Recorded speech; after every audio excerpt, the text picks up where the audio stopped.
So in this lesson, we're going to look at the most important part, and that is awareness. So I'm going to do a little drill with you, an exercise to train your awareness. So what you're going to do, Yes. okay, come over here. You're going to close your eyes. Okay. Okay? And Luigi, come over here. Okay? So keep your eyes closed. Okay?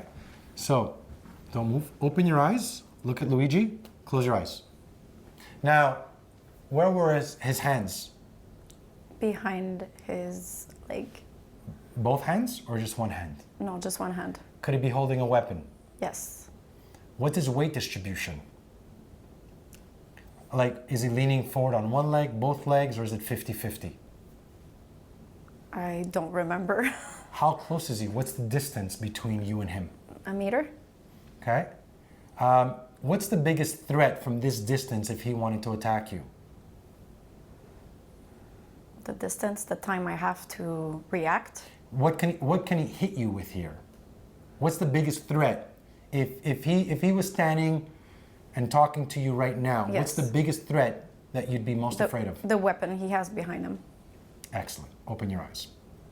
So this is an awareness drill that I teach, and so as much as you think the danger part is actually the lead hand, only because 70%, and we only put a knife just to look at awareness. 70% of attacks with a knife happen with the lead empty hand. Now, what's important in this is then when you have a client that comes in, is that your awareness has to kick in, right? Especially if your intuition tells you something is off. He might have said something, he might have asked you a question, he might be acting or doing something out of the ordinary, and your intuition kicks in. The first thing is always listen to your intuition.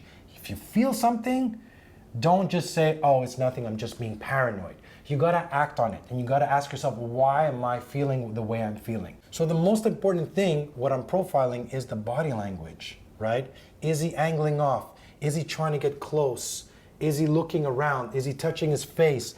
Are his hands in his pockets? Can I see his hands? Is he trying to break the distance?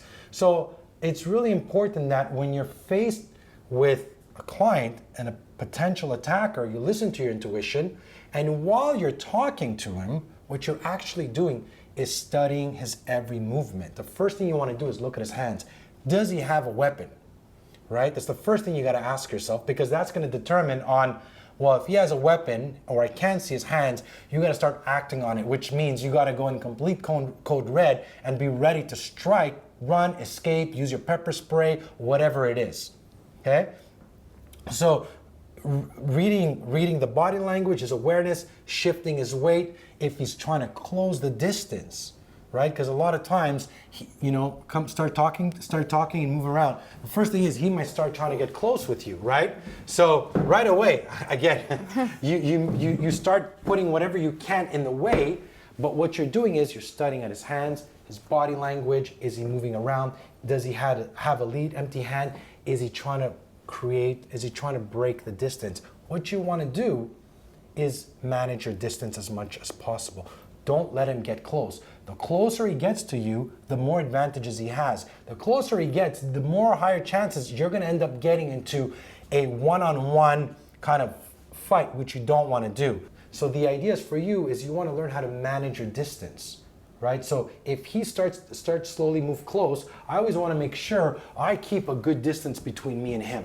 Why? Because if I let him get close, this close, well, now I'm going to have to get into a fight with him. I'm going to have to go hand to hand with him, which is the last thing you want to do. Okay? In the next lesson, we're going to look at a little bit how to use the passive stance, where you bring up your hands, where you can talk and try to de-escalate as well. Now, as I'm creating distance, I'm also bringing up my hands and I'm trying to diffuse or de-escalate as well, how to send a strong verbal warning to the attacker to stay right there.